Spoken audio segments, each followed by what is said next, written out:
Bienvenue, aujourd'hui on va explorer des stratégies d'influence qui sont parmi les plus puissantes et, il faut bien le dire, souvent les plus controversées, tirées de l'œuvre de Robert Greene. Alors oubliez la force brute, ici on va parler de l'art subtil de la manœuvre. On va commencer par cette question fondamentale. Combien de fois a-t-on cette impression de subir les événements, de toujours réagir aux actions des autres plutôt que de vraiment tenir les rênes? C'est ce sentiment d'être un pion sur un échiquier et pas le joueur qui décide des coups. Et c'est justement ça qui nous amène au cœur de cette analyse. Le véritable contrôle ne vient presque jamais de la confrontation directe. Non, il émerge de la stratégie, de la patience et d'une compréhension très fine de la nature humaine. En fait, l'efficacité est souvent silencieuse. Bon alors comment on fait? Comment on passe concrètement d'une position où on réagit tout le temps à une position de contrôle? Eh bien, la première étape, c'est d'apprendre à préparer le terrain. Et pour ça, la loi 8 est absolument fondamentale. L'idée est simple mais redoutable. Ne courez pas après votre adversaire, faites-le venir à vous. En le forçant à bouger, à entrer sur votre terrain, c'est vous qui prenez l'initiative. Et lui, il la perd. L'exemple de Talleyrand face à Napoléon est parfait pour ça. Quand Napoléon est exilé sur l'île d'Elbe, Talleyrand comprend tout de suite que l'ambition démesurée de l'empereur sera sa perte. Au lieu de l'affronter, il a tendu un appât. Il a subtilement laissé filtrer des rumeurs, des chuchotements sur un possible retour au pouvoir. Il savait que la France était ruinée, incapable de supporter une autre guerre. Et bien sûr, Napoléon a mordu à l'hameçon. Il est revenu pour les 100 jours et a couru tout droit à sa défaite finale à Waterloo. Talleyrand, lui, sans même lever une armée, a provoqué la chute définitive de son plus grand rival. Voilà, ça illustre parfaitement la différence. L'approche agressive, la poursuite, ça vous épuise, ça vous force à réagir constamment, alors que l'approche efficace, celle de l'appât, elle force l'adversaire à s'épuiser en réagissant à vos manœuvres. C'est toute la différence entre se contenter de déplacer des pièces et vraiment jouer aux échecs. Ok, donc on a vu comment attirer l'adversaire, maintenant voyons comment le retenir. C'est la loi 11, avec son paradoxe fascinant. La véritable indépendance, elle ne vient pas du fait de n'avoir besoin de personne. Elle vient du fait que les autres ont désespérément besoin de vous. C'est une forme de contrôle par la dépendance. Otto von Bismarck est l'incarnation de cette loi. Il a systématiquement cherché des souverains un peu faibles, comme les rois de Prusse, et il s'est rendu absolument indispensable. Il est devenu leur colonne vertébrale, leur cerveau, leur force de caractère. Il ne pouvait tout simplement plus s'en passer. S'il s'en débarrassait, tout l'édifice risquait de s'effondrer. Résultat, il contrôlait tout sans jamais s'asseoir sur le trône. Allez, on attaque la deuxième partie de notre analyse.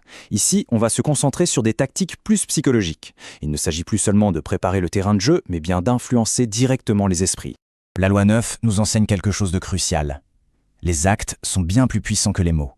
Prenez l'histoire de Michel-Ange. Son mécène, le maire de Florence, critique le nez de la statue de David. Il le trouve trop grand. Est-ce que Michel-Ange argumente? Non. Il monte sur l'échafaudage, il fait semblant de retoucher le nez, et pendant ce temps, il laisse tomber de la poussière de marbre qu'il avait cachée dans sa main.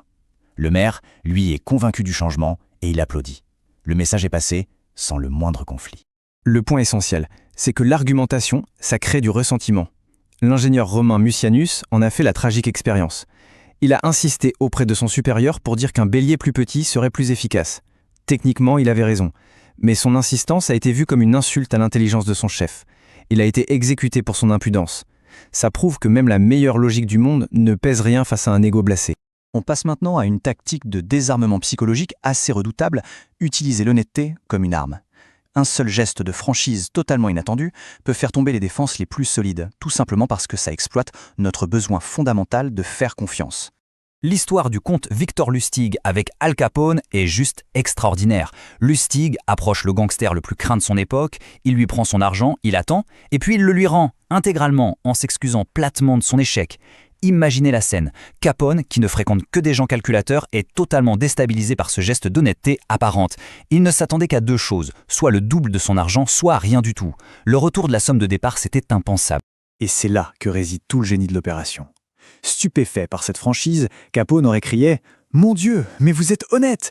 Et il a donné sur le champ 5 000 $ à Lustig pour l'aider. Ces 5 000 $, c'était l'objectif de Lustig depuis le début. Un gain beaucoup moins risqué que de tenter de voler les 50 000. Cette loi est d'un pragmatisme absolu.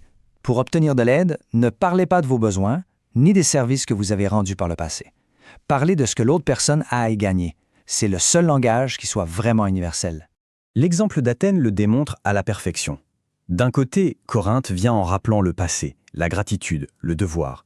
De l'autre, Corcyre vient en parlant du futur, une alliance navale qui va renforcer la puissance d'Athènes. Les Athéniens, qui sont des gens pragmatiques, n'ont pas hésité une seconde. Ils ont choisi l'avantage futur plutôt que la dette du passé. L'intérêt personnel l'emporte presque toujours sur les sentiments. Le pouvoir, ce n'est pas seulement une question d'action, c'est aussi une question de protection. Et ça passe par une stratégie défensive qui est essentielle. Savoir qui il faut absolument éviter. La loi 10 nous met en garde contre ce qu'on pourrait appeler les infecteurs. Ce sont des personnes qui, par leur instabilité chronique, attirent le désastre. L'histoire tragique de Lola Montez est une illustration frappante. Tous ses amants, de Dujarrier au roi Louis Ier de Bavière, ont connu la ruine, le déshonneur ou la mort après être entrés dans son orbite. Elle ne leur voulait pas de mal, mais son chaos intérieur était en quelque sorte contagieux.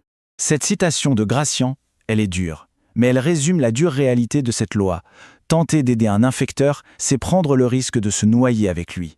La sympathie peut parfois être une pente très glissante vers sa propre ruine. Alors, comment on reconnaît ce type de personne? Les sources nous donnent des indices assez clairs. Un passé chaotique, une incapacité à maintenir des relations ou une carrière stable, et surtout ce charisme intense qui semble vous emporter, qui court-circuite votre jugement. Ce sont des signaux d'alarme qu'il ne faut jamais ignorer.